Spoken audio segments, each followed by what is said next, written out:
We are live.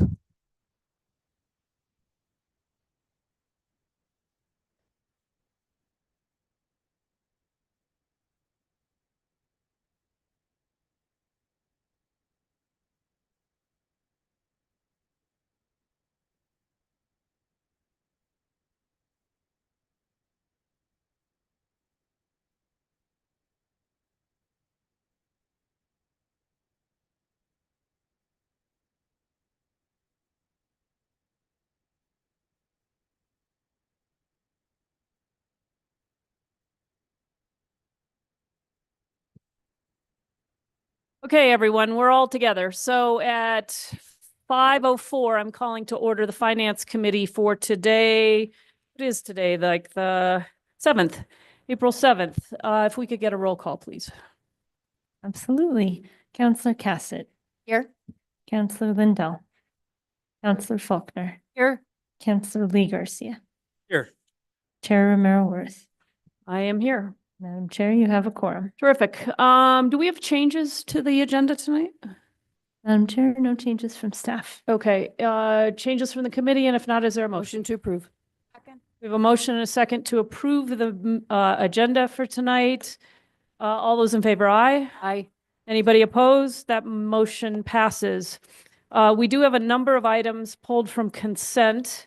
Some, I think, got resolved, so maybe you can give me the latest and greatest, Director Oster. Certainly, Madam Chair. The items that I have that were pulled for discussion are item B, as in boy. Let's see. Item M as in man, and item R, and item S as in Sam. All right, B, M, R, and S. Anything else the committee is interested in? And if not, is there a motion? Was amended. We have a motion and a second to approve the consent agenda as amended. All those in favor, aye? Aye. Anybody opposed? That motion passes. We are from here going to presentations. We do have a staff recognition tonight, and I will turn that over to you, Director Oster.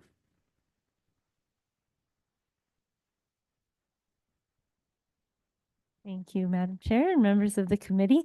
I am delighted tonight to recognize David Jaramillo, who is here with his family. Welcome, David. We're so glad to have you. David is a dedicated husband and father. He's also a talented stand-up comedian, a musician, and a magician. He also served as Don Diego de Vargas in 2017 and is a member of the Caballeros. David has worked with the city of Santa Fe since 2013 and began in Fleet as an equipment service worker. He has advanced into several different positions. He spent a brief period of time with the fire department as a heavy equipment mechanic and then returned to the fleet management division in 2022 as the fleet section manager. David is passionate about all the aspects of fleet management, which includes stakeholder satisfaction, accountability, internal and external transparency, intentional positive culture, risk management, including time, money, safety, and assets, and constant growth. David is currently enrolled in a fleet-focused management certification program and financial classes. David's goal is to do his best to come up to industry standards and learn how to further leverage vehicle data to maximize the city's investments, collaborate with training facilities to keep our techs up to date and safe, which we have, all in the ultimate effort of bringing the title of industry leader to the city of Santa Fe. I have a couple of other things I want to share about David. David has been a champion of change management and improvement in our fleet division. He's in the process of leading the implementation citywide of a new fleet management software called RTA. That's going to be a real improvement in terms of our fleet management citywide. So we're very proud of David taking a leadership role in that area. I also want to recognize that David is an excellent manager and a great leader to his team. He's dealt with some big challenges recently, and he's handled them with grace and dignity and compassion for his team. So really want to recognize David, both for his technical skills and also as a great leader and a manager within the finance department. So Dave, I'd love to welcome you up, and we're so glad to have your family here to help us celebrate you.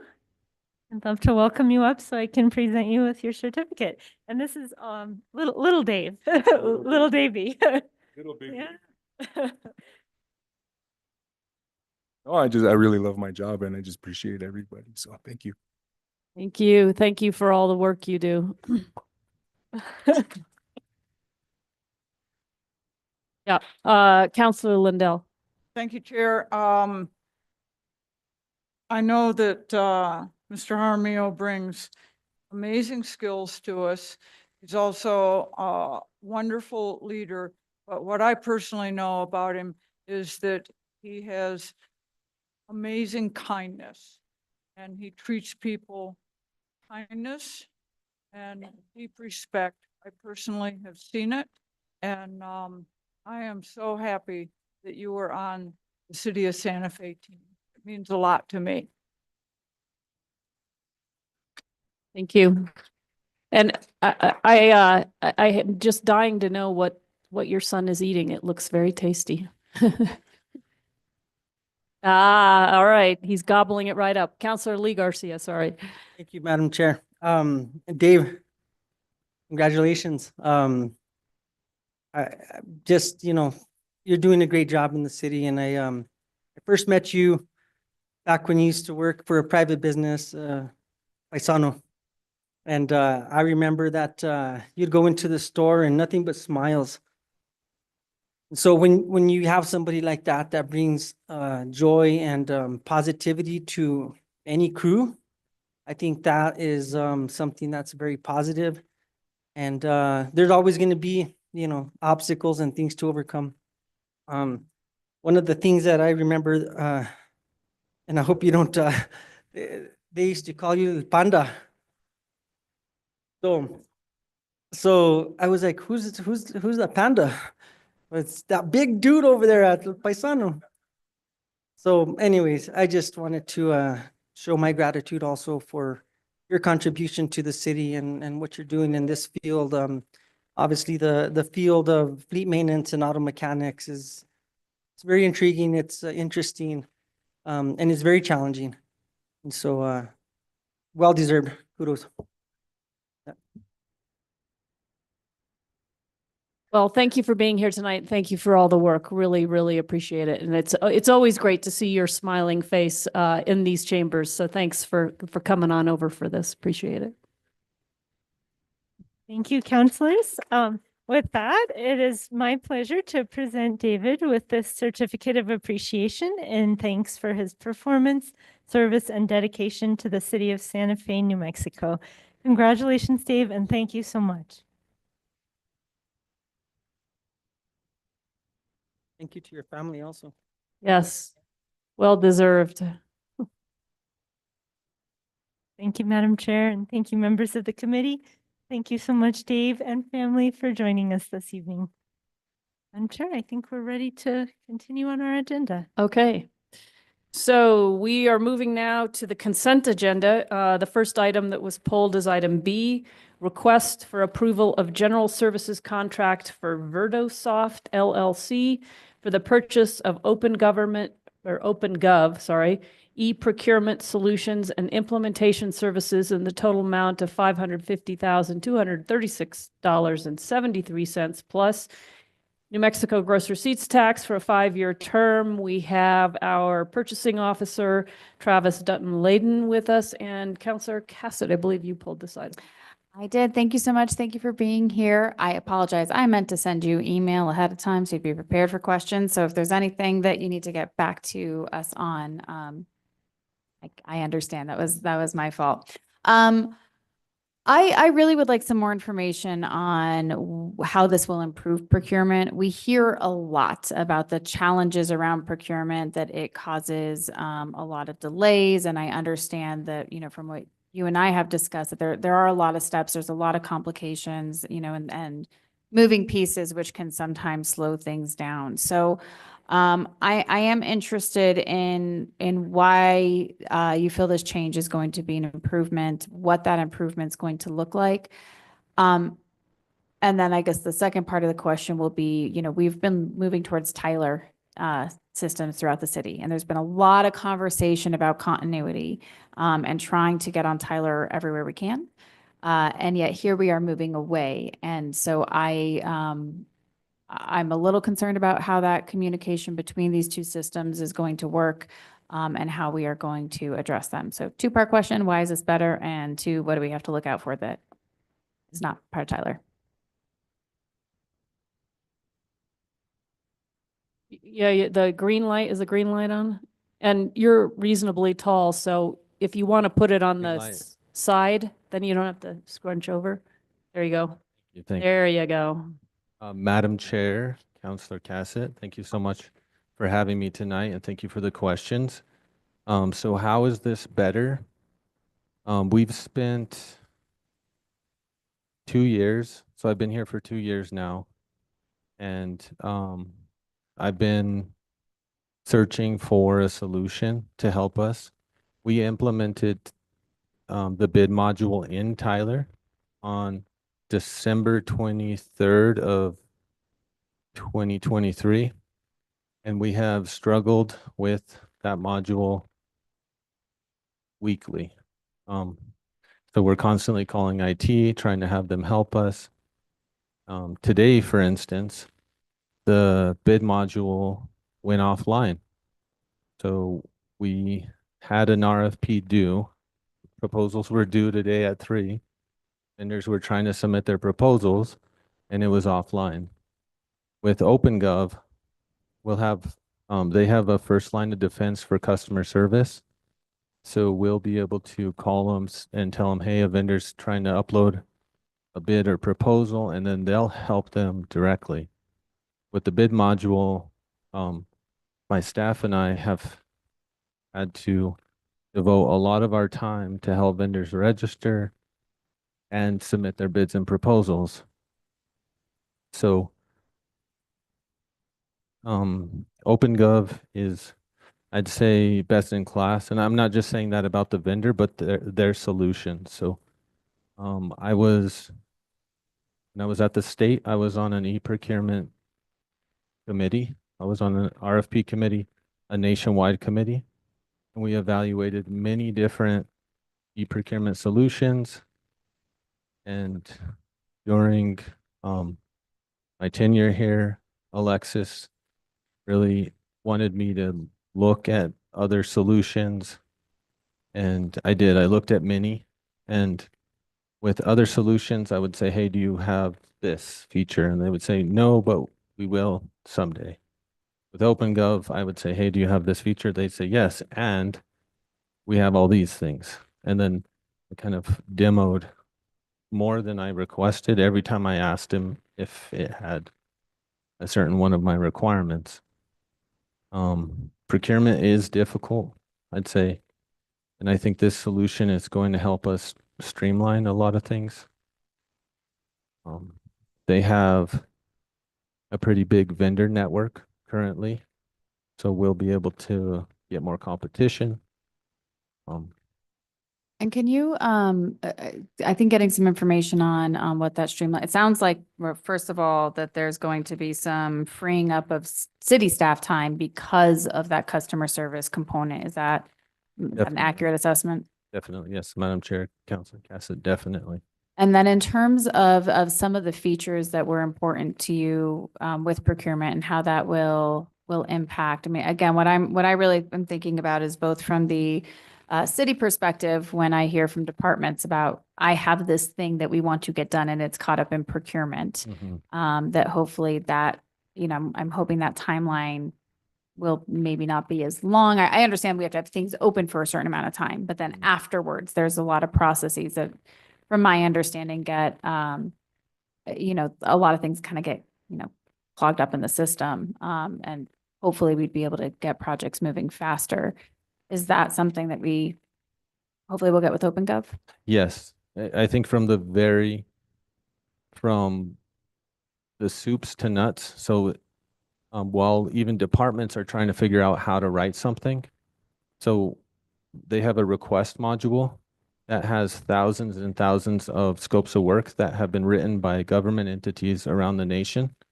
And they have this AI feature. So a user could say, hey, I need to process a procurement for trash trucks. And then it will develop a baseline scope of work for the user. So they're not having to do research or try to figure out what they need. And it takes them off the front line for less time.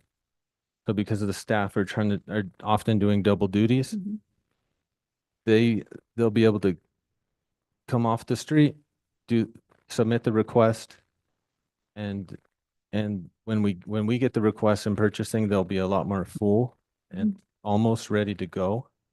So not as much of the back and forth that we frequently will hear about in terms of finalizing an RFP or whatever it is before we go out.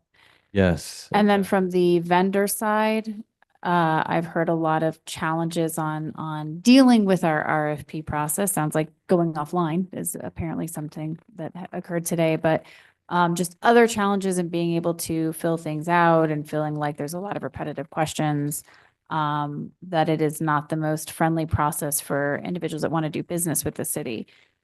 Do we see improvements there as well? Yes. Yes. So with OpenGov, we can create what are called templates.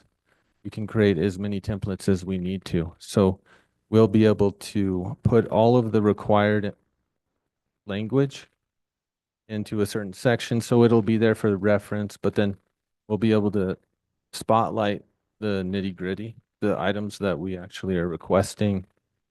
So it'll be a lot more clear. Those, like we can target or we can specify, we have more flexibility in how the RFP is written based on whatever Yeah. the request is that? Exactly. understanding it? Okay. Yes. Mhm. Well, that is good. In terms of concerns around it not communicating with Tyler, because we heard so much about that as we were moving over to the Munis system of, well, this will help us because then we have continuity throughout departments and everything's, we'll be talking to each other. Mhm. Now we're moving to something that is not potentially going to be talking to what is the majority of our systems. What are the concerns there and how are we going to address them? So that's a valid concern. The model or the standard in many different government entities is the procurement module separate. And then so it's basically a system to use to catch fish, basically. And then once you catch your fish, then you put it in your system of record. So we'll use the procurement module, the fish, and then the information we need, we will put that in Munis. And they have, I guess, IT told me that if a vendor wants to connect to Munis, Munis has to build out that API, not the vendor anyway. So we'll have to buy something from Munis to have Munis integrate with OpenGov. So if we want that integration, otherwise it's going to be, it sounds like right now it'll be a manual process that your team will do of Yeah. once you've gone fishing to process your fish. Yeah. Guys, it'll be a manual setting In, process. in cooperation with the departments too, of Okay. course. Okay. Last training on a new system. We will hear this a lot from staff is you just gave us another new system. There's been no training and now we're taking a bunch of time trying to figure this out. I'm not sure if this is for who would be in charge of this. Sounds like we have HR in the room. You guys do a lot of training or I'm not sure if it's finance, but that is something I do want to make, my priority very clear that we heard a lot about this when the first transition over to Tyler that, we transitioned and then that people didn't feel that the onboarding for the new system was as robust as they would have liked it to be in order to feel confident with that system and that there were some challenges, delays, mistakes made because of that. So it sounds like there's a lot more intuition with this, which is wonderful. However, I imagine that intuition is going to be much stronger for you who deals with these systems every day, as opposed to somebody if you gave it to me and I never deal with these systems. So I'm guessing the staff is somewhere in between there. So if you guys can just really make sure that when you are rolling this out, that training does happen so that, we at least take that time on the front end and not have it be a learning process as people are really trying to get procurements out there, and having to take the time and dealing with mistakes then, because I know that can lead to a lot of frustration from staff and then resistance to that change. So I just want to make that request very clear. I agree, Madam Chair, Counselor Cassett. So we're often told that we educate by rejection. So we have actually, with the instructions from Director Oster, we're currently changing something in purchasing now, and we have a full-fledged approach to selling the new process, which actually happened we started this morning with senior staff. We kind of explained the high level, and then we've created videos, desk manuals, and then we'll do Zoom trainings. And then with OpenGov, they'll assist us with those trainings. And then, being a different process that we'll implement, but they'll help us with the trainings, and then they have videos for every process. So, So but I people will be able to totally agree. view those and as they're doing things. Wonderful. Well, thank you. I'm glad to hear that. And I'm glad that you guys are already aware that, Director Oster, sorry, it's your job. Director Oster.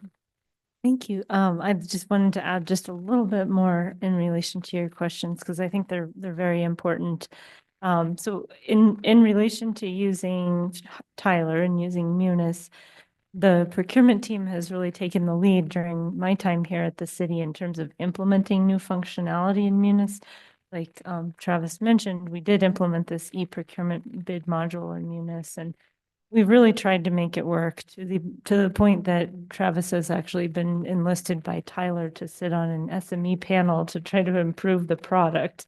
So in this case, I think we do agree that Munis is our first choice always. And we've tried, and unfortunately the Tyler Munis functionality is just not meeting our needs at this time. So that's what led us to look into other systems in the context of the feedback that it sounds like you all have received, and we've received as well, about how the procurement process can be challenging. So I wanted to really acknowledge the procurement team and Travis specifically for having both the bravery and the willingness to try new systems and to face the challenges that can come with implementing change. Because certainly we all would have preferred that the Munis module meet our needs, and we would just stay with that, so we're not moving away from that lightly. And as far as the training piece, I think, Travis mentioned this morning, his group was at the senior staff meeting, providing a high-level overview to directors about how to use a new tracking tool that we're implementing in SharePoint that Travis and his team and the IT teams have been working together on. So, procurement is, in terms of the finance department, always willing to try to make things better. And I really appreciate that. I think that's something that can be hard, and it can be scary to, move away from what we know.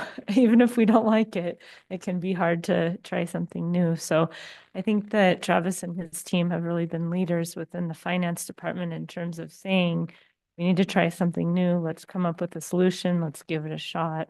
And in terms of the training and the communication, we've really leaned into that, and we're working in terms of this SharePoint tool that we're implementing for tracking procurements.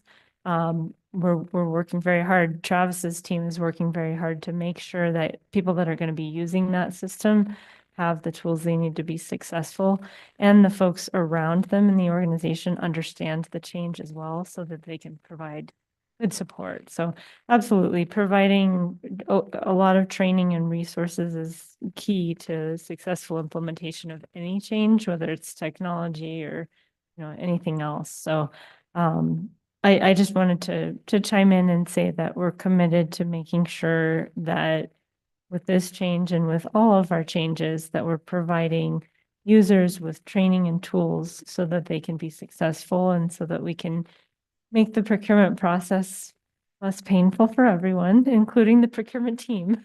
And really, the last thing I wanted to say is just this is something that's come up from city leadership in multiple iterations. When John Blair was the city manager, procurement was a focus, and there was a project that was done with Creative Santa Fe where procurement was a focus. We have an internal audit going on right now where Moss Adams is looking at procurement. And then the current team with the new city manager and the special advisor to the mayor, there's a lot of focus on procurement. And I wanted to thank Travis and his team for taking that as an opportunity, because there's been a lot of scrutiny of procurement and a lot of efforts, a lot of cooks in the kitchen trying to make it better. And together, I think that I think we still have opportunities to improve. But I do think, this is something that's very much in the forefront right now. And I'm really pleased that Travis is willing to put this forward as an option for a way that we can improve. Wonderful. Thank you. And I really appreciate you providing that background and how many people you've been speaking with and how many groups have been focusing in. I know that's not always easy when it's your department and you're getting a lot of that. Suggestions of where there are opportunities for improvement. So I thank you so much for that. Last question. So we are signing a contract now with OpenGov. We have a contract with Munis. Does our dollar amount for Munis change if we throw away some of the modules that we're using? Or do we have just kind of a base pay with Munis? Madam Chair and Councilor Cassett, I think we'll have to follow up with you on that one. Okay. The IT group manages the Munis contract, and I know that we own the bid module, but I'm not sure if we're paying like a licensing fee or Okay. anything. So we'll follow up with ITT on that and get back to you. Okay. Wonderful. Thank you. I appreciate that. No further questions. I have one. I'm not seeing anybody else. What's the timeline for implementation? How long is it going to take to be able to start to see this in play? Madam Chair, Counselor Romero Worth. The timeline is 3 to 6 months. Starting from when when you get final approval from the governing body? Yes. And is this on, I haven't looked at, is it on Wednesday nights? So if it's approved Wednesday night, then we're looking 3 to 6 months. Yes. Okay. Great. Thank you. Any other questions from the committee? And if not, is there a motion? Second. We have a motion and a second to approve this item. Do we need a roll call? I guess we do. Yeah. Thank you, Madam Chair. Councilor Cassett, Yes. Councilor Lindell, Councilor Faulkner, Yes. Councilor Lee Garcia, Chair Romero Worth. Yes. Thank you. Thank you for being here tonight. Really appreciate it. Okay, we are on to item M, as in money. Request for approval of a budget amendment resolution to allocate $794,164 from Lodgers Tax Fund balance to the Arts and Culture Department FY25 budget for ongoing arts and culture initiatives and Greer Garson Theater feasibility study. We have our Arts and Culture Director, Chelsea Johnson, here tonight. Welcome. And I believe Councilor Lindell, you pulled this item. Thank you. Thank you for being here. So we've got $800,000 bar with this. Computer isn't really loading. And I see like a whole bucket of programs that this is directed for funding. What I'd like to know, what I'd like to see is a more complete breakdown of the funding rather than just one big bucket of money. And we're going to do all these things. I'd like to see a budgetary distribution of what it is to each one of those. Do we have that yet? I can certainly pull that together for you. That would be terrific. Yeah. If you could do that by council, Yeah. or as soon as you can do that and get it off to the finance committee. Mm-hmm. Are you speaking to the sponsorship expense, other consulting, advertising lines specifically, or the arts CIP? Or the just capital transfer of lodgers tax funds? Any particular one you have questions about? Well, Answer? The one, let me get back into the meat and potato part of this.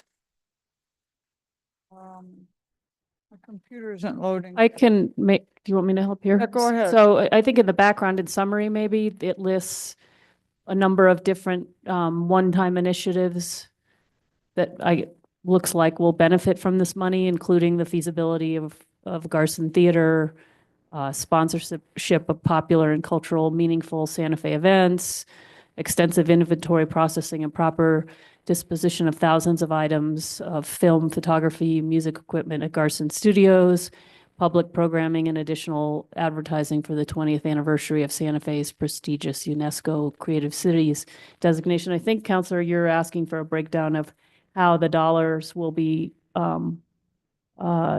distributed across all those different initiatives. Is that what you were Correct, asking? and also the sponsorship of the events. Pull that together. For Great.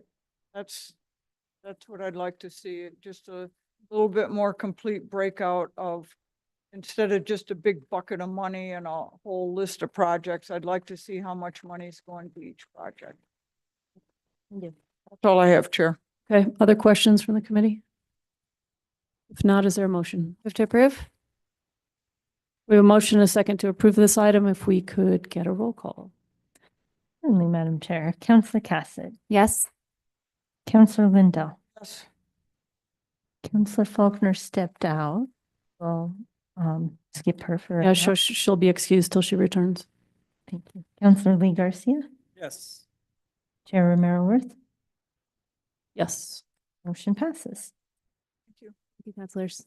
Thank you. I am gonna, with the committee's okay, I'd like to take item S before we go to R, because I think R is going to take some time.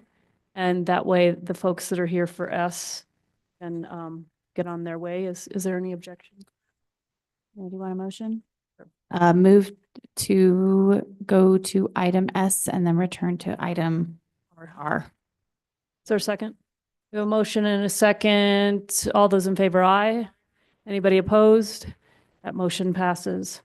Okay, so we are going to take item S, request for approval of a general services contract with the University of New Mexico Anderson School Center for Responsible Entrepreneurship for entrepreneurship support, training, and administering an accelerator program in the total amount of $300,000 for a 2-year term.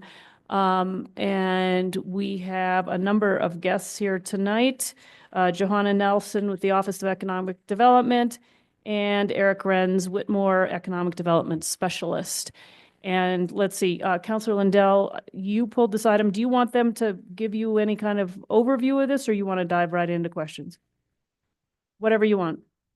Just go into questions because Okay, Counselor Lindell. So my questions are on this. Has this been implemented in other municipalities? Madam Chair, Councilor Lindell, accelerator programs have been run in many municipal areas. Yes. But has this one by this group, and do we have any data of the results of this group with, do we have a similar contract that we can compare what we're asking for and what another group got from that contract? Yes, thanks for the question, Madam Chair, Councilor Lindell. We have previous contracts that were run for accelerator type programs, not from UNM's Center for Responsible Entrepreneurship. We could pull together the information about what was paid for these previous programs. Let's see, Professor Rob Del Campo is joining us online. He could give some information about the success of the program that they've been running so far, which is what we'd like to invest in and continue. But Madam Chair and Councilor Lindell, thank you so much for the question. We do, one recent accelerator program was BizMix, if you recall. Sure. That's a specific accelerator program that the office invested in. And then I'm not sure if Rob wants to mention, there's a couple of other examples in the state. If you want to highlight those, Rob. Sure. Yeah, I'll jump in. Madam Chair, Councilor Lindell, there are a number of other accelerator programs that run throughout the state. You may be familiar with some of the things that New Mexico State's Arrowhead Center runs. They're running some things across different areas and virtually. We do have a sort of a unique approach with ours being for responsible business, right? Where we're talking about sustainability, we're talking about environmental issues, we're talking about community-related issues as well. We've run this program for 2 years. We've touched almost 42 different businesses in Santa Fe and northern New Mexico. And we've launched 24 new businesses. And I believe the contract, from my understanding, is for us to continue this work for a couple more years. And we funded it through the university and some generous donors for the past couple of years. In our research, typically these types of accelerators are very expensive to run. Our costs, I'm not just here just to tell you that you're getting a good deal, but we are only asking for the cost that we incur for this program. There's no sort of margin or anything.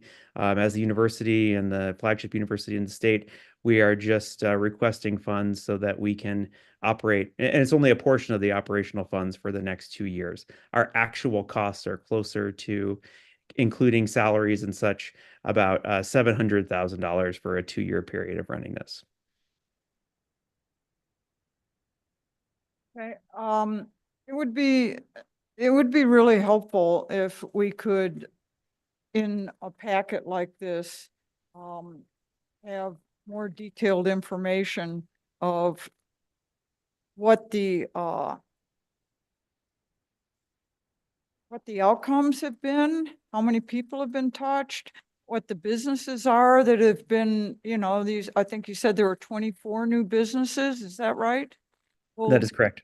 well, what are they? I mean, let's really put somebody's got that data and that information, because that's what sustains this type of program and grant making. So Absolutely. I think that we need a much more detailed explanation of what we're doing.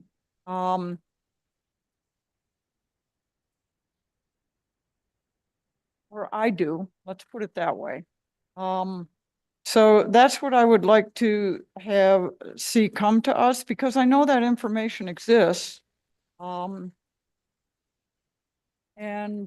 is this program run by grad students? Is it, who runs the program? Madam Chair, Councilor Lindell, it's run by a number of faculty members that we have, as well as supplemented by some business leaders in the Santa Fe area as well. So myself, as the lead faculty member at the university, I am the one who administers the majority of the program. We have other faculty that come in, and we also have folks from the business community who've been very successful and very generous to come in and share their input. I appreciate that, and I'm not saying that it isn't a great idea, but you need to share your successes with us, and so that we know what it is that we're really supporting. So that's what I have. I need a more detailed picture of what it is we're trying to support. Who are those business people in Santa Fe that are generously giving of their time and knowledge and spirit of entrepreneurship? I think that it needs to be a clearer picture. That's all I have, Chair. Counselor Faulkner. I have to concur. I think one of the things that we've struggle with as a city is we don't really share with the public our successes. And so we tend to just focus on the challenges, but I think the city does do some good things and we're smart in some places. And so I agree. I personally like to see more detail in everything that we have to decide, but that's just, anyway. Anybody else? All right, so is it possible to get a little bit more information on this? Okay. Do we have a motion? Motion to approve. Second. We have a motion and a second to approve this item. If we could get a roll call, please. Absolutely. Counselor Cassett, Yes. Counselor Lindell, Counselor Faulkner, Yes. Counselor Lee Garcia, Yes. Chair Romero Worth. Yes. Motion passes. Thank you. Thank you for being here tonight. Okay, the last item that was pulled off of consent is item R, request for approval of an administrative services contract with Blue Cross and Blue Shield of New Mexico for health benefits administration services in the amount of $23,054,885 for the first year, excluding New Mexico gross receipts tax, and a total amount of $92,219,540, including New Mexico gross receipts tax, for the term of the 4-year contract based on available budget and services provided. We have a number of people in the room, and at the podium is our Benefits and Wellness Manager, Alvin Valdez, but we also do have our Human Resources Director, Bernadette Salazar, I believe. We also have other consultants and contractors here with us as well. A plethora of knowledge to answer the committee's questions as we dive into this. Councilor Lindell, you did pull this item. I do kind of feel like we need a presentation on this one. Is that all right? Okay, so I'll turn it over to you. Excellent. Good evening. Like they said, my name's Alvin Valdez. I'm the Wellness and Benefits Manager for the City of Santa Fe. So this evening, we're here to respectfully request the approval of an administrative service contract with Blue Cross Blue Shield of New Mexico for FY26 and beyond. Yeah, we'll be talking about contracts, documents, and policies, but at the heart of this, it's about something much bigger. It's about taking care of the people who take care of our city by providing them with a health plan that delivers broad coverage, high quality of care, and the best value for both employees and the city itself. So we'll start off with a quick synopsis of our current City of Santa Fe health benefits. So as many know, the City of Santa Fe is a self-funded plan. This means that the city and the employees both pitch in to pay the claims on a weekly basis. This allows us flexibility in plan design and greater cost savings. It also means that we use a third-party administrator to administer our plan.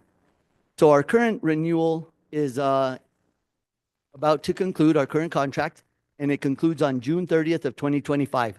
This is what prompted the RFP for this year and for FY26 and onward. So part of doing an RFP is, according to Resolution 2005-02, the city appoints a benefits advisory committee with members from the union leaders of AFSCME, police, fire, and the non-union sectors for the whole proposal evaluation itself. This year was quite unique because we used a new procurement technique called the best value approach. This approach is focused on metrics and data, and it's done via a blind election to find the best offerers. After the evaluation occurred this year, and it was completed, Blue Cross Blue Shield New Mexico emerged as the top vendor, and therefore they were awarded the tentative award on this administrative contract. So Blue Cross Blue Shield has demonstrated expertise in administering comprehensive health benefits that are anticipated to enhance our member experience and generate cost efficiencies. I think really important to realize here is this is a smart and stable plan. This plan design remains unchanged. It's 100% the same that we have now with our current incumbent Cigna Health provider and what's going to happen with Blue Cross Blue Shield. There's a 3% savings that's going to be implemented via a benefits deduction holiday during a December pay period where no employee deductions for medical will be taken. So there is a slight typo there. It'll only be medical and not dental and vision. All right, I want to point that out. And then this allows for greater savings than a 3% premium deduction over the 26 pay periods. Currently, we have 1,390 employees. And of those employees, 1,146 employees carry that medical coverage. That means that 83% of our employee base will see a holiday savings. There's going to be minimal disruption where the provider network matches. The rates were pretty high. We had a 97.05% overall, 97.79 for medical providers, and 96.24 for our ancillary services. And finally, there was a 95% for medical facilities. We are guaranteed a 98.3 in-network utilization for all medical claims. Finally, for our open enrollment strategies, I think it's important to know for open enrollment, all the employees will utilize their employee self-service account to elect their benefits. This means that all employees will have access and the ability to elect their benefits 24 hours, 7 days a week for that 21-day period of open enrollment. To enhance this, we're going to provide educational trainings via Teams and Zooms. We'll offer 10 unique locations with one-on-one sessions with live in-person assistance by Blue Cross Blue Shield and their affiliates. So we're going to try to make this as accessible as possible to every single employee. On that note, I'm going to go ahead and turn it over to our Aon Health Benefits professional consultant, who will give us a deeper dive, a more in-depth look at our health benefits performance, at our upcoming predictions, cost scenarios, and saving comparisons. Thank you.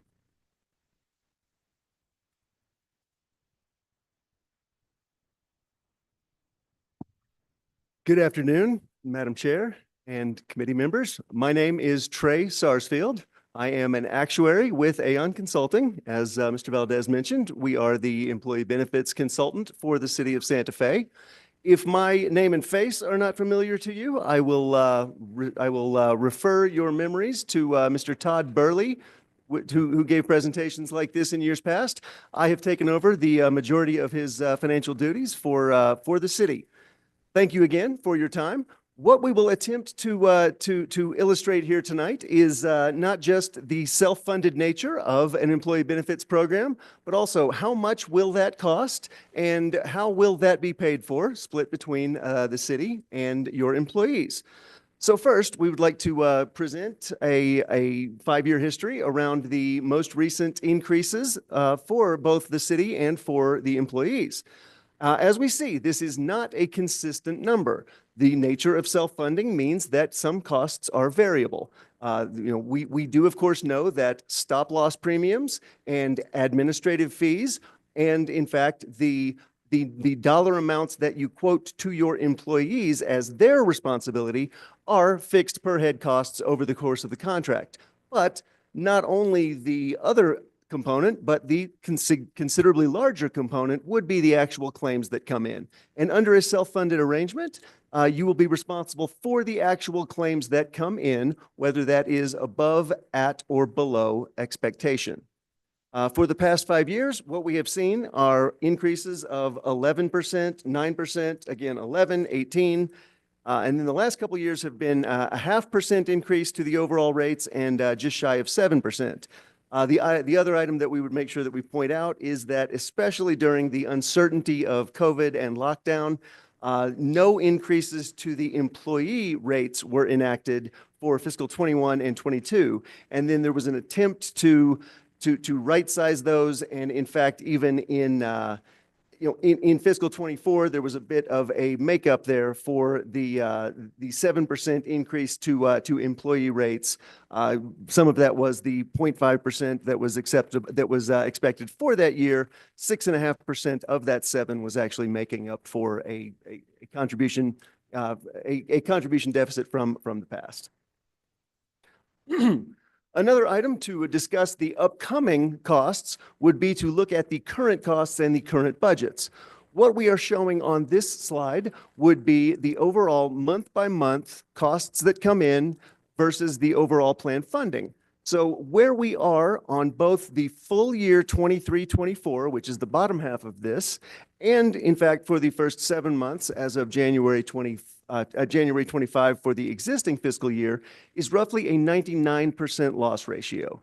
I'm certain that you are familiar with the term loss ratio, but for the sake of the public record, if you have $1 budgeted and your total costs are 95 cents, that is a 95% loss ratio. If your actual costs were $1.05, that is a 105% loss ratio.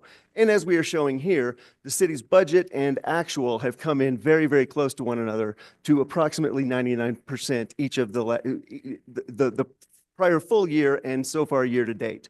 What that means for budget setting purposes is that we certainly know that costs and inflation exist and cost increases exist on healthcare just as it does every sector of the economy. So if you are precisely at budget and the increase trend percentage is 7%, well, you will expect to see a 7% increase to your budget for your next year's estimate. If you are currently well below budget, then you can obviously make up some piece of that and not have to have a 7% increase. If you are considerably above, then you will have to make up for the difference this year plus the expected cost of trend. But as we've stated, the experience has run very, very similar to the overall budgets, so we will not have to worry much about a deficit or a surplus moving into the coming fiscal year. We want to now illustrate some of the totals and some of the splits for fiscal 26. The existing budget for the current plan year ending June 30th this year is $23.3 million based on the enrollment that was provided to the RFP respondents. The enrollment of 1,134 gives you that $23.3 million. The city's portion is 17.84 million, and the other 5.46 million is coming from your employee contributions. If we were to look at the prevailing market and determine a completely status quo renewal for the upcoming fiscal year, we at Aon, being underwriters and actuaries, believe that there would be approximately a 5% increase. This would increase the total, 1.16 million, bringing that up to about $24.5 million. However, one of the main reasons for the RFP that was sent out was to ensure that you are working with the highest quality providers and also those with the best network discounts and thus the most efficient affordability as far as your healthcare costs go. The most attractive, most competitive proposal that was received showed fixed costs, the quoted pieces that we do know of $2.65 million and estimated claims of about $19.5 million for a total projected cost of roughly $22.15 million or about 3.7% below the existing budget number. One thing that Mr. Valdez did point out, but I want to make sure and state again, is that this does not require any plan design changes. This does not require any cost shifting to your employees by virtue of their deductibles, coinsurance, or copays. This is maintaining exactly the 3 plans that are in existence today with all the features that they do currently have. Aon's underwriting projections for the next year came out very, very close to that which we received from Blue Cross as a bidder. What we believe, however, is that basically our comfort goes to as far as a 3% decrease to overall budgets and rates versus the very close but a little more aggressive 3.7% that you saw on the previous slide. However, there is another way to go about this to make sure that your employees and their families receive the full benefit that was projected by your winning bidder, by your bidder, and yet keep the plan very much safe and secure, even in the event of claims going a bit above their projections. So, with the aggressive scenario that we show, this is a 3% decrease to employee budgets, to employee rates and to the city rates, thus the city budgets. This would make the overall city cost 17.3 million, the employee cost 5.3 million, and the total budget $22.6 million. However, as Mr. Valdez mentioned, we have landed on a more attractive scenario to your employees and for the overall health of the budgets and of the fund, such that there would be no change to the city budgets. Those would maintain exactly where you are for the current, but with one premium, with one paycheck deduction being absolved, that would turn out to be a little bit higher a decrease on an annual basis for your employees. The overall city costs would remain at the current 17.8. The employee costs, assuming the premium holiday is enacted, would go down to $5.25 million. The total budget would be 23.1. And just for the purposes of going back to something on the agenda, this 23.1 is actually reflective of the $23,054,885 that was part of segment R of today's agenda. What we would like to show here is just what the overall city costs and employee costs would look like on a biweekly basis if the overall 3% more aggressive scenario were enacted. I will not go ahead and read every number here, but just for the sake of examples, when we look at the premium plan on the AFSCME POA non-union side, the employee is, for employee-only coverage, the city is currently paying $362.58. The employee is paying $111.38 for a total of $473.96. If the 3% reduction were to be in place, then the city contribution would move down to $351.53. The employees would be just below $108. The total would be $459.52. For differences of $11.05 on the city budget, $3.39 per biweekly period for the employee, and a total of $14.44. This is going to be true on the 3% basis for all the plans and for both for the AFSCME POA non-union plans and for the fire union plans as well. A 3% across the board, no differential anywhere according to plan or tier or your employee status. We do believe, intend that this same decrease would be enacted on both of the core and the HRA plans as well. But for the purposes of this slide, we know that that more than 90% of employees are currently in the premium plan, and thus this is showing this piece representative of the entirety.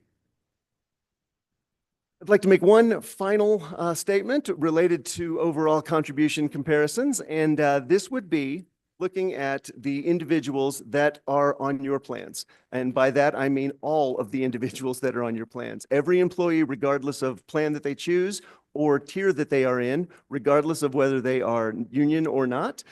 Basically, we want to show the impact of a 3% reduction, as we had said.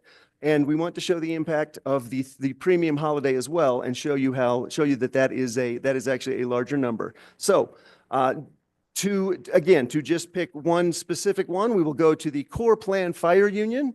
If the 3% reduction were in place, then over the course of the year, the employee who covers himself or herself and the entire family, so the bottom employee plus family row there, the 3% reduction would save $218.14.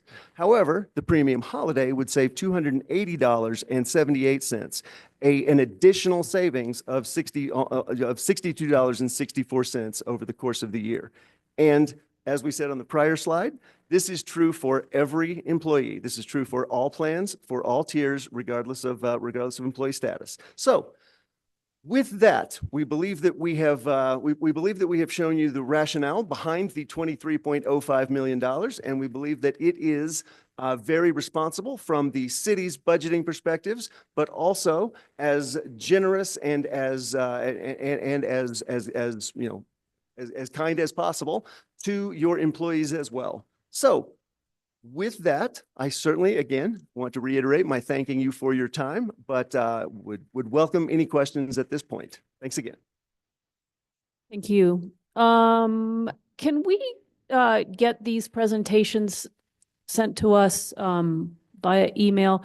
They're in our packets, but to get to the page is, well deep into the, there's like, what is it? Over 100 pages, I think, and these are at the end. So if we could just get the two presentations that were given tonight emailed to the governing body would be great. Madam Chair, I will definitely get those to you. I'll send them out tomorrow morning to the whole governing board. Okay, thank you. I appreciate that. And Counselor Faulkner would like me to remind you to do an OCR. Okay. Assume you know what that means. Madam Chair, Councillor Faulkner, we did speak about it and that it will get sent that way. Yes, ma'am. Okay, terrific. Counselor Lindell, you pulled this. I think probably lots of people have questions, but we'll start off with you. Just a couple of quick questions on this. How do we make a determination of service versus cost? And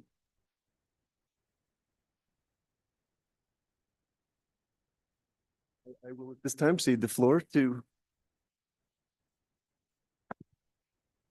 Madam Chair, Councillor Lindell, thank you for the question.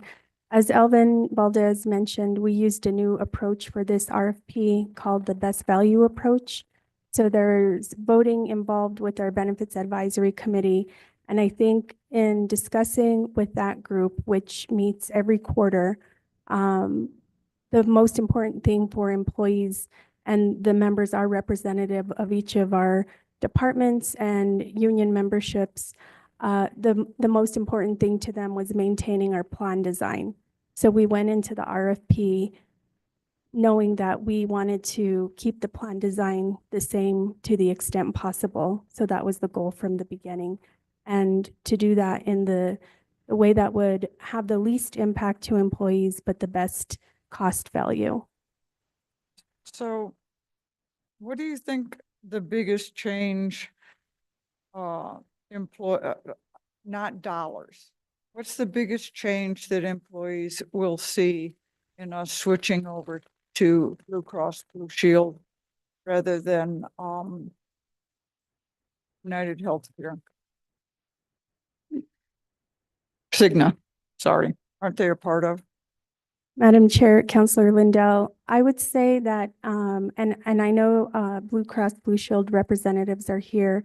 I would say that there could be some disruption with providers, minimal disruption. And Alvin started to explain some of the strategies that we have in place to minimize any type of disruption that would happen for employees. But being that we're recommending with this new contract that our plan design stay the same as it is now and our biweekly premiums stay the same, there won't be a lot of differences. So people still have the same opportunities and abilities to see all of the same health providers that they've been seeing now and have the same expectations of covered drug costs, all of those kinds of things. Madam Chair, Councillor Lindell, those are some of the things that could change, being that it's a new provider. And I don't know if anyone from Blue Cross Blue Shield would like to talk about how, in a more detailed way, how we would mitigate some of those potential challenges. But we have a plan in place. And again, with our Benefits Advisory Committee, we talked at length about the potential disruptions that some employees may see. And they also felt comfortable with the strategies that were discussed with the vendors through this process to minimize those impacts. But I will turn it over to our Blue Cross Blue Shield rep, and she can take a deeper dive into that. So just before you go, Ms. Salazar, what's the actual dollar difference that we're talking about doing this program as opposed to Cigna?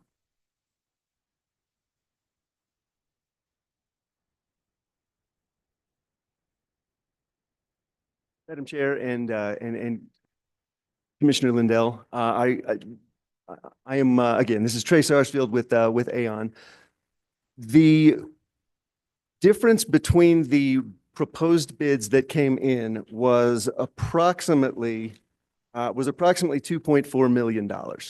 We stated as one of our status quo projections early on, a 5% increase to overall costs from existing. That would be a Cigna projection versus the 3 to 3.7% decrease that we are seeing under the Blue Cross Blue Shield network of doctors and hospitals.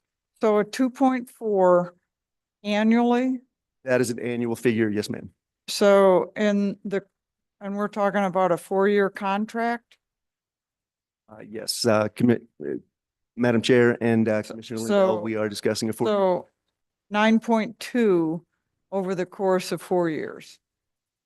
We would agree with that, yes, ma'am. My cowboy math, right? 4 times 2.4. 9.6, I believe. 9.6. 0.6 over the course of, if it is the same $2.4 million for 4 years, that would be 2.6. Sorry, that would be 9.6. Okay, that's a lot of money. So now I want to hear how people can continue to receive the care that they're used to receiving from their care providers. Indeed. And with that, I will turn the floor. Can you do me a favor and just introduce yourself? I don't know you, but thank you for being here. No, thank you. Sorry. Good evening, everyone, and Madam Chair and all of the members of the council. It is my pleasure to introduce myself. My name is Marlene Baca, and I am with Blue Cross Blue Shield of New Mexico. I am part of the executive team, and I am the Vice President of Account Management. So thank you very much for having me. Our commitment to City of Santa Fe, as Ms. Salazar, Mr. Valdez already talked about, we want to make sure, being a local company for over 85 years and making sure that we serve all of our New Mexicans appropriately, we are working with the City of Santa Fe on making sure that not only we as Blue Cross Blue Shield of New Mexico will be part of all of the open enrollment meetings, we will also have other providers available during open enrollment. In addition, we will be providing some educational videos that will be shared amongst the employees and, of course, their dependents. When I think specifically about what does this mean to the employees and family members, the disruption that will be taking place is going to be around the Presbyterian system. But what I would like to do is kind of walk you through the state of New Mexico. So as we all are well aware, we have 33 counties, and 29 counties out of the 33, if you reside in any of those, you will be able to continue to receive services from any of the Presbyterian facilities, whether it's in rural New Mexico, Santa Fe, or in the Albuquerque area. The 4 counties that remain, there will be some special circumstances. So for the 4 counties, which include Bernalillo, Sandoval, Valencia, and Torrance, you are able to see Press Now, which is urgent care and emergency services. And of course, for all members, they're able to go to the nearest emergency room. It doesn't matter what facility, what the system may be.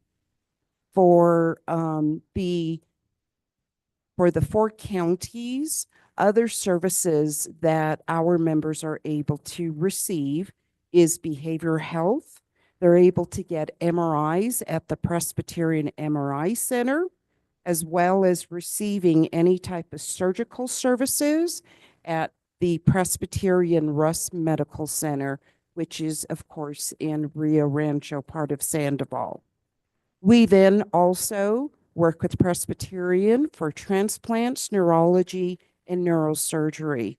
And then we provide all services for quite a bit of specialties for any pediatrician patient. So those would include endocrinology, heart surgery, neurology, pulmonology, ear, nose, and throat, gastro, as well as cancer services. In addition, neonatal services are available, so any prematured baby would be able to receive services at Presbyterian, and it doesn't matter where they live. When we really think about the network of providers that we have, Blue Cross Blue Shield is very proud because we are a nationwide provider. So when you really think about all of the U.S. hospitals, we contract with approximately 97% of hospitals across the U.S. In addition, we contract with approximately 83% of providers within the U.S. Here locally, we contract with 22,000 providers and quite a bit of hospitals, clinics, and other facilities, and it's around 4,200. When we take it just here into Santa Fe, we have about 2,500 providers. So once again, we do have a robust network. In addition, as Ms. Salazar and Mr. Valdez talked about, benefits aren't going to change. So you are accustomed to seeing what is called a PPO plan. So that gives you the ability of going in network as well as out of network. So a person that wants to see a non-contracted provider, and we talked about all of those numbers, but just in case you're wanting to see a non-contracted provider, you can do so. You are going to be paying just a little bit more for that out-of-network service. But that plan design that you are accustomed to, the employees are accustomed to, they will continue to see that available. So I know I talked a lot. I'm going to pause now and see if there are any additional questions regarding the network.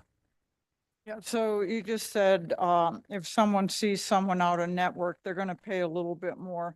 What's a little bit more? Sure. Madam Chair and Councilor Lindell, if you just give me a few minutes, I do have that answer for you.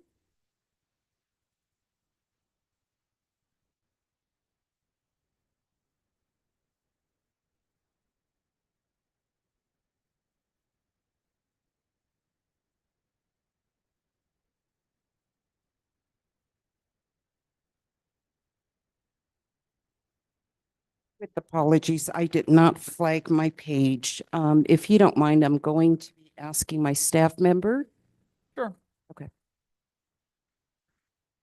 So sorry.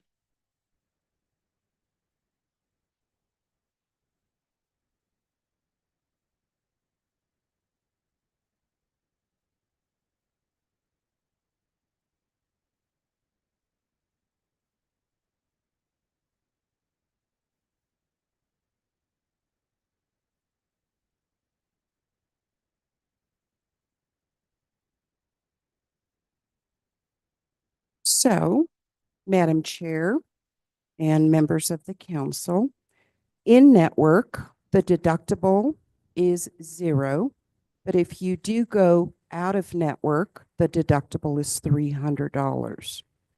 We also have variants out of pocket. So if you receive your in-network services for an individual, that out of pocket is $2,500. But if you do go out of network, it's $5,000. I do want to explain that out of pocket means what you pay in a total before your plan starts paying 100%. For in-network primary care physician, using that as an example, you would pay $25 in network. If you go out of network, there will be a deductible, and then you will be paying 50% coinsurance. What coinsurance is we look at the allowed amount. So we take that amount and the percentage is then applied. And again, I do want to reiterate what Ms. Salazar as well as Mr. Valdez has indicated. All of the benefits are the same.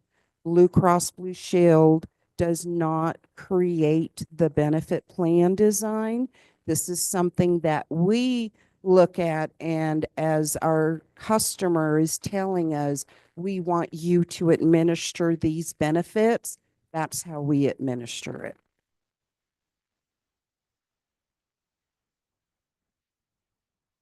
Okay, I'm not sure I'm exactly clear about what that means to the person that walks into a doctor that they've been seeing for 5 years and that's out of network.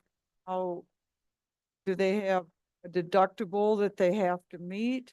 And then once they meet that deductible, so you said, for example, in our current plan, if you go in and you see any doctor, your payment is how much?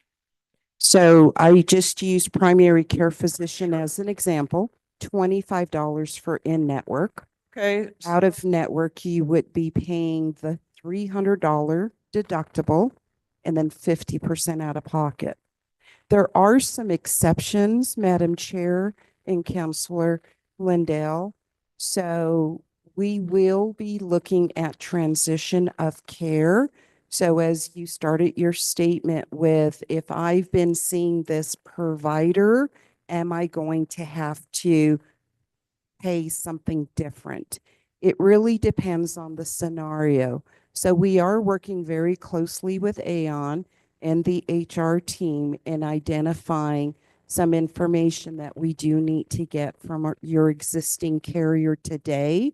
But as an example, a pregnant woman that may be in her last trimester, we're not going to want to disrupt that care that she has established with her provider.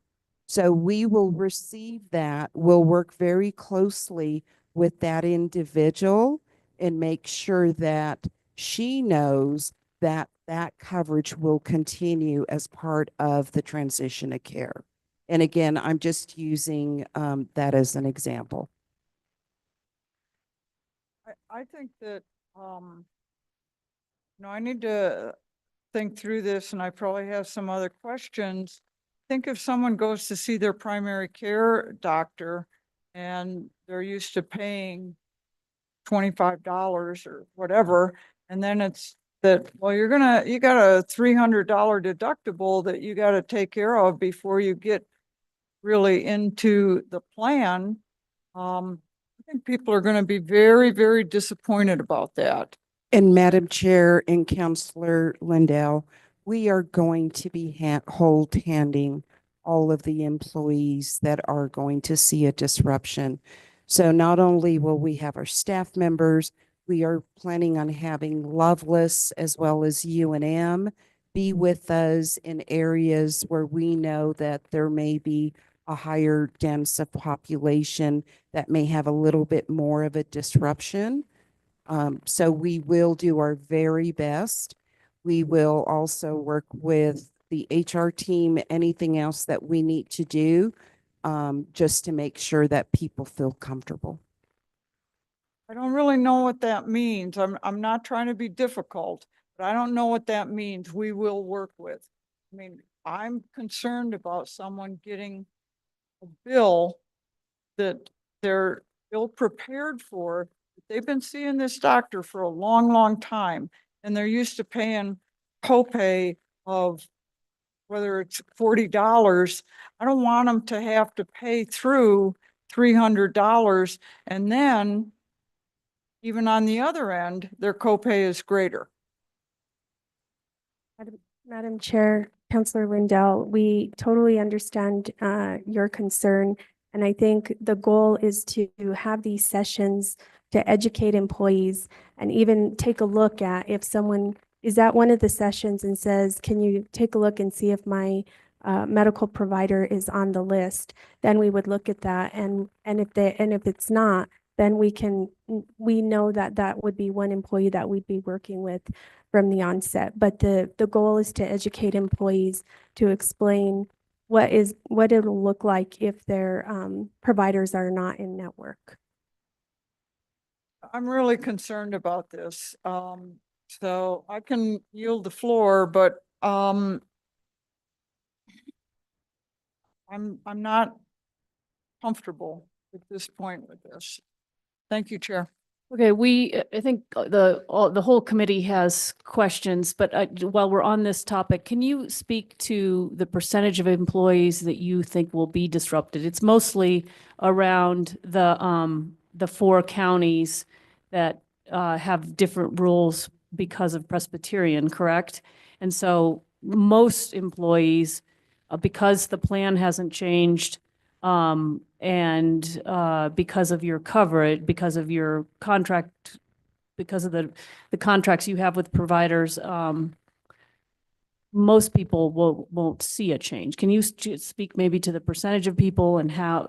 And I think it's mostly probably in Bernalillo County, correct, where we have employees, and maybe you can help us understand the nature of that. Thank you, Chairwoman Romero Worth and committee members. My name is Dawn Montano and I work with Aon. As part of the RFP process, I'm going to answer your question twofold. We had provided all the vendors who responded to the RFP a listing of all the doctors and facilities that your members had access care in for the past 18 months. And we asked them to run that up against their network and tell us how they aligned, how much would be considered in network and how much would fall out of network. When Blue Cross Blue Shield did that analysis, 97.7% of all the providers that your employees and their covered dependents used were in their network. So we're talking a very small percentage that is out of network. Now, where that out of network is probably coming from is what you just asked, is tied to the employees who live likely in Sandoval and Bernalillo counties. We did look at the census, and there are roughly 190 employees who live in those counties. We don't at this time, we are working to pull the information to be able to tell how many covered dependents they have. So that is something we're looking to get that number.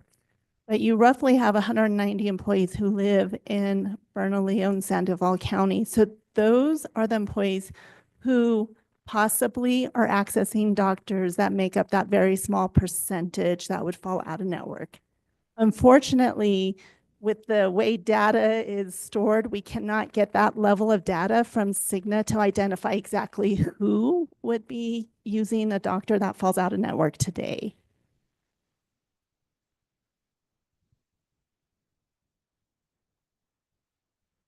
You're welcome. Thank you. Okay, I'm going to go to Counselor Faulkner. Okay, Counselor Cassett. Thank you so much, Madam Chair. I will be brief because we did have a robust conversation at Quality of Life, and this was one of the main areas of conversation. I have more comments, I believe, than questions at this point. I know that changing insurance providers is hard, and that this happens at a lot of organizations. However, I am quite excited about this change because there have been some issues with our current provider rejecting claims and not being able to provide the services that they said they would. I brought up at Quality of Life that, for instance, our alternative care package, which is very robust, and actually one of the areas where we really are very competitive in providing chiro, acu, massage, that Cigna partners out with a third party, which means that they are not paying providers, and we are very quickly losing individuals out of that network, or they are making us pay cash because they won't be reimbursed enough. So We had this conversation at Blue Cross about, whether or not they are, are contracting that out, which has been a problem nationwide. And that is something that I have heard from alternative care providers, that Blue Cross would still be something that would provide our employees with a robust network in that arena. I also know there's been just other areas where there have been claim rejections, and Blue Cross has had a better reputation in that regard. So I will say that I understand the concern of many of our employees who potentially are accessing individuals out of network. My hope is that even if it does mean changing doctors, the level of care that they will be able to receive will be equal to or better than what they've been currently accessing. My number one concern, and I had the opportunity to talk with City Manager Scott about this, is after quality of life. I heard from some employees who were shocked that this was occurring. And so their concern had more to do with the fact that they didn't realize that we were changing providers, that they didn't feel that communication had gone out. And so it did create a level of anxiety that potentially, but it sounds like from what we've been discussing, probably not much will change for them. They'll have to, we talked about how we'll have to do a re-enrollment period, and that communication will need to be important. But that, I think, is going to be both something I want to address now. Obviously, the word's getting out now that we're having conversations in public about it. But also when we talk about some of the employees that we're going to need to work with, how can we really over communicate so that, to Councilor Lindell's point, somebody doesn't show up at their doctor's office, have their appointment, and then all of a sudden owe a lot more money than they were expecting. Madam Chair, Councilor Cassett, if I may, I understand your concern.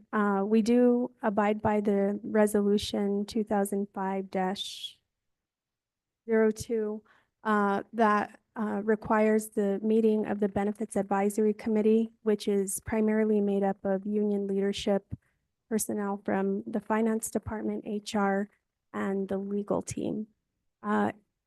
The three leaders from the three unions sat on the RFP process and were voting members. The complicated part with the RFP process is we're technically not allowed to discuss the details of the RFP until it's approved. And I know that's a little challenging because it's part of a public record once we attach it to the agenda. However, that is one of the requirements for this process. I believe that you should have received an email last week from Erica Montano to save the date for the open enrollment period. And as Elvin has described, the robust training schedule that we'll have for employees. We've been also working very closely with the three union leaders to schedule times, individual times for specific groups of employees, especially those who are field employees and don't always have access to computers during the day, to make sure that we're going at the hours that are convenient for them, either before their shift, whether it be 6 in the morning, 4 in the morning, or midnight, working with them to make sure that they have all the tools that they need and the assistance in signing up for open enrollment. So we plan on doing a huge, it's almost like a training rollout for this. We're really focusing, and we're really thankful that Blue Cross Blue Shield has made the commitment to assist us with those sessions with employees as well. Wonderful. Thank you for that. Both clarification on challenges beforehand. I know we often run into this with the RFP process. I mean, this is not just with internally, but externally, we tend to have this issue. So who knows, maybe our procurement changes will find a way to help that as well. So thank you. And I appreciate that. And I do appreciate the robust outreach and training that is going to occur because people get very nervous about this. And I think any information and assistance definitely will assist them in feeling better about this and hopefully even excited as I do, although I don't think most people are health system nerds, but maybe we can get them there with this. So, thank you. Counselor Lee Garcia. Thank you, Madam Chair. Thank you all for being here, and I guess, you know, a lot of my questions actually are resolved by the communication that has just happened in the discussion. I think that from a cost perspective, I mean, you know, it's great. We always want to be looking at things like that, and how do we move to our expenses, and are we evaluating those, and are we being good stewards of not just the taxpayer dollars, but our employees, because they contribute, you know, to the concerns of those that say, well, okay, I have a doctor, and now will I have to change out of that doctor? And I think for some people that are in really going to really specialized individuals, that could be difficult. And so I'm glad to hear that there'll be help for that. You know, some of the comments that I hear from many people is that, oh, the city has really good insurance, and it's really a recruiting tool and an asset for the city of Santa Fe. Will that be, and I guess we'll ask Blue Cross Blue Shield, how, you know, we want to make sure that we are changing, and that, yes, we're looking at cost saving, but are we going to be able to say we're the city of Santa Fe, we have really good insurance, and now it's Blue Cross? Because we've had Cigna for how long has it been? Madam Chair, Counselor Lee Garcia, it'll be 10 years in June. Yeah. Do you recall? I don't recall what kind of provider we had before that. It was United Healthcare. Okay. I'm going to put you on the spot, representative from Blue Cross Blue Shield. How do we use this as a recruiting tool for people that are going to come to the city and say, hey, you know what, we really have good insurance? And how do we compare to others in the area? You know, the public schools offers a plan. The state of New Mexico offers a plan, and how will we be different? So, Madam Chair and Councilor Garcia. So when I think about Blue Cross Blue Shield, you know, as I indicated, I'm a native New Mexican, and I'm very proud to represent Blue Cross Blue Shield. Not only are we a local company, we do have our enterprise. We don't like to refer to them as being our corporate, but they are committed, and we are in 5 different states. And what is great about our organization is that we are customer owned. So what that means is that we're not writing checks, we're not reporting any of our financials to investors or anything like that. It is to our customers that we owe it back. So our reputation is strong, we're financially stable. And those are very important when you read about healthcare news on, you know, the ups and downs. In addition, when a person carries a Blue Cross Blue Shield card, as I mentioned earlier, when you really think about being able to receive care anywhere in the nation, that means that if you have a dependent that lives in a different state, going to college, whatever the reason may be, or you may have Santa Fe employees on business trips, they are still able to receive care anywhere in the nation. So when I really take into account what we have to offer, I do believe that you still have a great way of recruiting employees. And again, it's not the benefits, because your own HR department identifies what those benefits are going to be. We administer that program, and we will make sure that everything that was set in the scope of work part of the agreement that we are going to meet or we're going to exceed on all of those expectations. Thank you.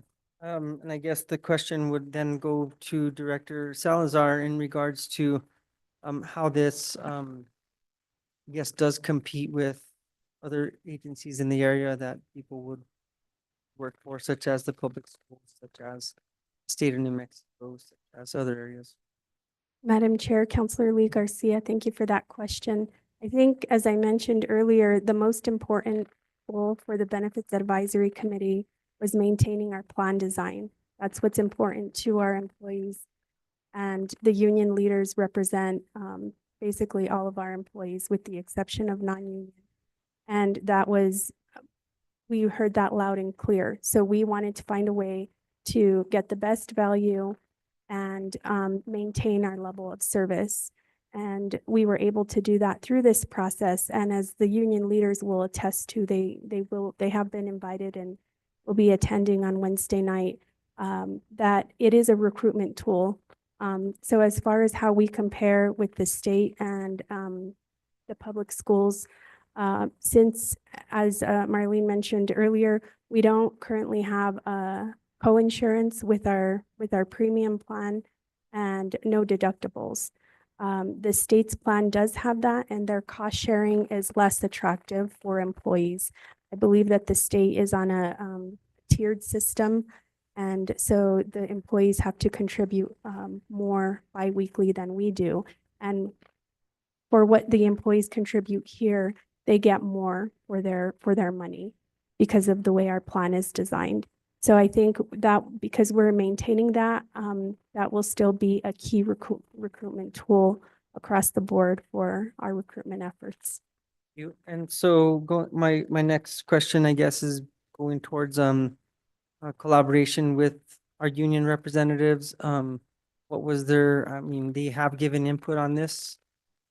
Madam Chair, Councilor Lee Garcia, yes, they were, all three of them were on the RFP, not only on the Benefits Advisory Committee, but also on the RFP committee to vote for a new carrier. So they all had the opportunity to vote and weigh in any comments that they had.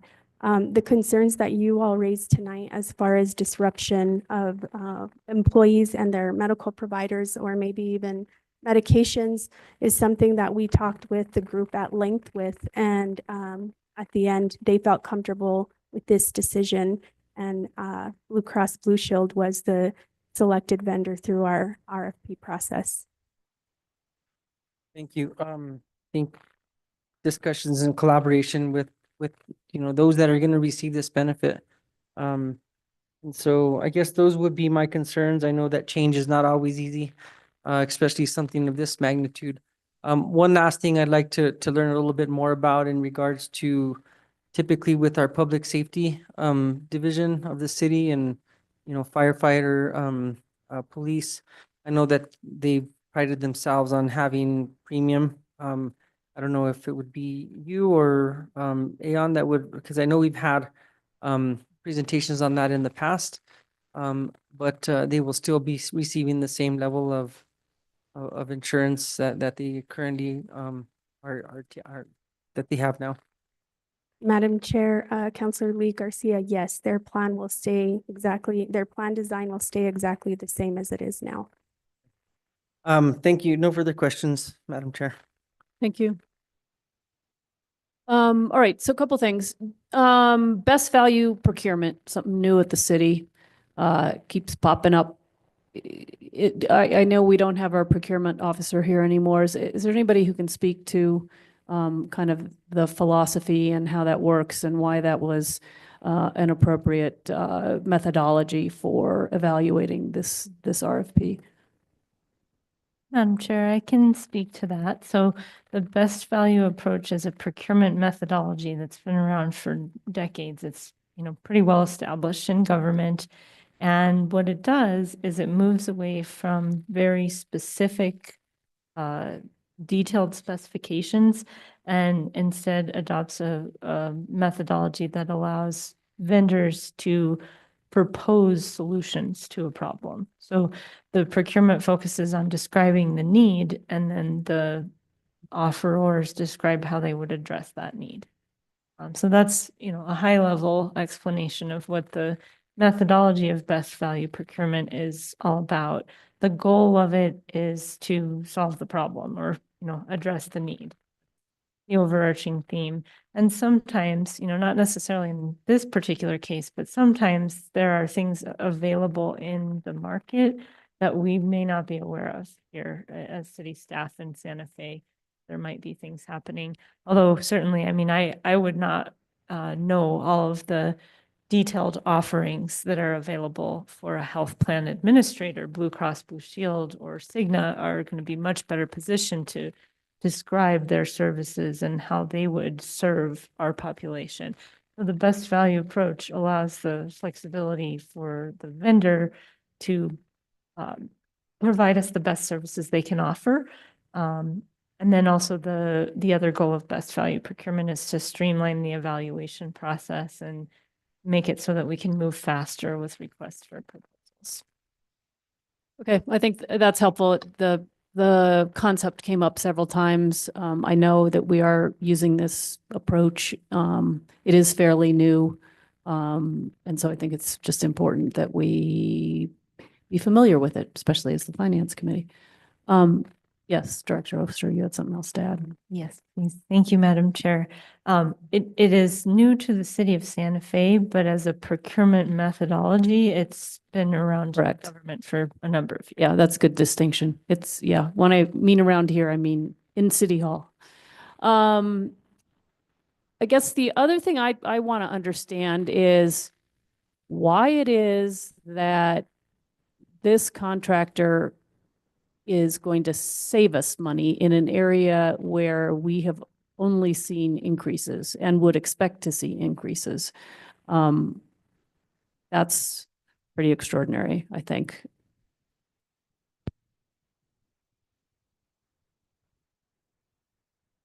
Madam Chair, members of the committee, this is Trey Sarsfield again with Aon. I would like to point out that there are three different components of this, three different financial components of this offer. First is the overall fixed costs. So the idea of administrative fees and stop loss premiums.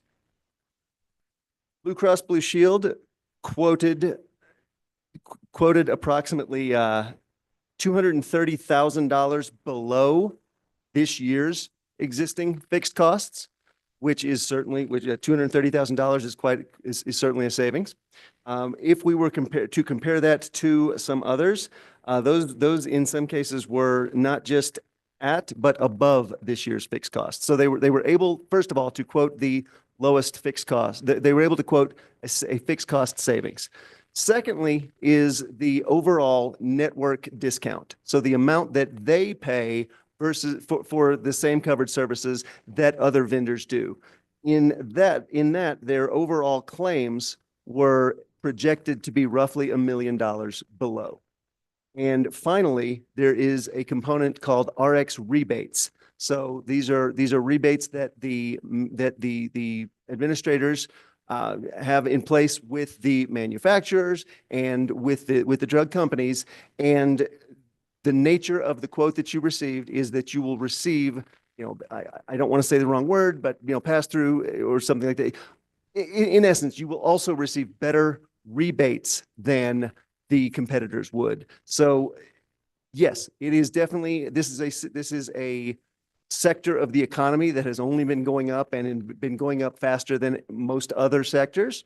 However, in a competitive landscape, you can certainly find efficiencies and better contracts during an RFP like this. And that is how we feel very comfortable with the projections that we saw. We feel comfortable that Blue Cross Blue Shield is offering a lower but realistic lower cost than your current association or what might be what some other vendors might have thrown into their RFPs. Okay, and how long, I don't know if this is a crystal ball question, do we anticipate seeing this? Okay, so we're talking about a holiday let me get to that page again.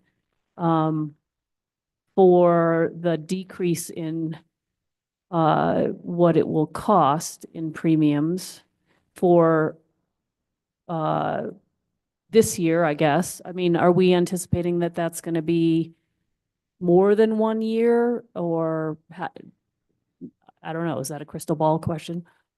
Madam Chair, what I can state is that the projections for this current year are solid with the premium holiday. We do not in any way guarantee a premium holiday in future years. We do not know that, we cannot control nor predict if uncertain circumstances do come about such that healthcare as a whole increases more or less than we are currently projecting. We do feel very comfortable with the projections we've made for this year. We certainly believe that any impacts that happen to the Blue Cross Blue Shield provider network or total costs, we feel that anything that happens there is going to happen to a very similar degree across the industry. And so it is not a risk of going with an unknown by going with Blue Cross Blue Shield. Director Salazar, do you want to add to that? Madam Chair, thank you for that question. I think what we can feel comfortable with is for this upcoming fiscal year and the duration of this contract, the fixed costs will remain the same. What will be similar to every other year since we've been self-insured since as long as I can remember, we would continue to make a presentation to the Finance Committee and the governing body if requested, on a quarterly basis to let you all know how the plan is doing. And then that kind of lets us know where we're headed as we go through the fiscal year. So we're doing this update as Trey presented on the health of the plan, and then we'll do it again probably in August to wrap up where the plan ended for this current fiscal year, just to keep the Finance Committee and governing body apprised of how the fund is performing. Yeah, and I find those presentations helpful, and I'm glad that we do them. I think it's really important that we keep our eye on that. It's just interesting to me that, again, there is, we're seeing a decrease, not an increase. Is that due to the size of Blue Cross Blue Shield, that kind of an economies of scale sort of thing that allows them to be able to provide this decrease to us? It's just to me really interesting, because this is an area where we just continue to see increases and anticipate that. So this is it's a little bit shocking to see that's not what's happening here. And Madam Chair, absolutely, you are correct. It's the economy of scale. As I mentioned, as we are in 5 different states. Here in New Mexico, we do employ 2,000 employees, but in other states, we also employ, and we're able to share those resources. So on the fixed cost, absolutely. On the claims, it does mean that we're able to negotiate better rates on behalf of our customers. And how often do you negotiate rates on behalf of your, where are you in that cycle? Is that something you've just done or you're about to do, or? So Madam Chair, we will always be working on renewals. So automatically, all of our contracts will renew. There are some contracts, especially the bigger facilities such as Lovelace, Christus St. Vincent's, and et cetera, UNM. But what we normally do with those larger facilities and physician groups is that we normally have 4 to 10 years that we will negotiate. Now, please keep in mind that we also have to make sure that the providers are getting inflators year after year, but we really do try to negotiate, and it is based on the 770,000 members that we do have. All right, and so those longer term contracts, is it possible to characterize where you are in their life cycles? Or it's probably an unfair question because there's probably more than you might be familiar with off the top of your head. So I completely understand if that's not something you can pull out of your hat tonight. Madam Chair, I try to have a great memory, but on this one, I would hate to provide incorrect Yeah, information. I understand. Okay, just kind of curious, the nature of, what's actually a really great thing, which is lower costs, but in an area, again, where you don't typically see them. So just trying to understand the nature of how that's possible and how long it might be the case. So appreciate it. Thank you, Madam Chair and Councilman. Okay, Counselor Faulkner, I think is ready to make a motion. Oh, well, we got one more question. Counselor Lee Garcia, then a motion. Thank you, Madam Chair. My apologies. I just, I did recall, this is just the healthcare portion of this, correct? Our dental and, the vision, that will still be under Cigna or can you just clarify for me? Madam Chair, Counselor Lee Garcia, this includes vision and dental as well. All under the Blue Cross Blue Shield. Umbrella, yes. Okay, thank you. Motion to approve. Second. We have a motion and a second to approve this item. Can we get a roll call, please? Certainly, Madam Chair. Counselor Cassett, Yes. Counselor Lindell, Excused. Counselor Faulkner, Counselor Lee Garcia, Yes. Chair Romero Worth. Yes. Motion passes. Thank you. Thank you, everybody, for being here tonight. Really appreciate the conversation. Thank you. Okay, that's the last item we had on consent. We'll go we don't have any action items on the discussion agenda. Matters from staff, None at this time, Madam Chair. matters from the committee. Matters from the chair. Our next meeting is Monday, April 28th, but of course you are all aware that we will begin budget hearings starting Thursday, April 24th, if I have the date and time right. So this committee will be very active in the next couple of weeks and really appreciate all the work tonight. Thank you. We're adjourned.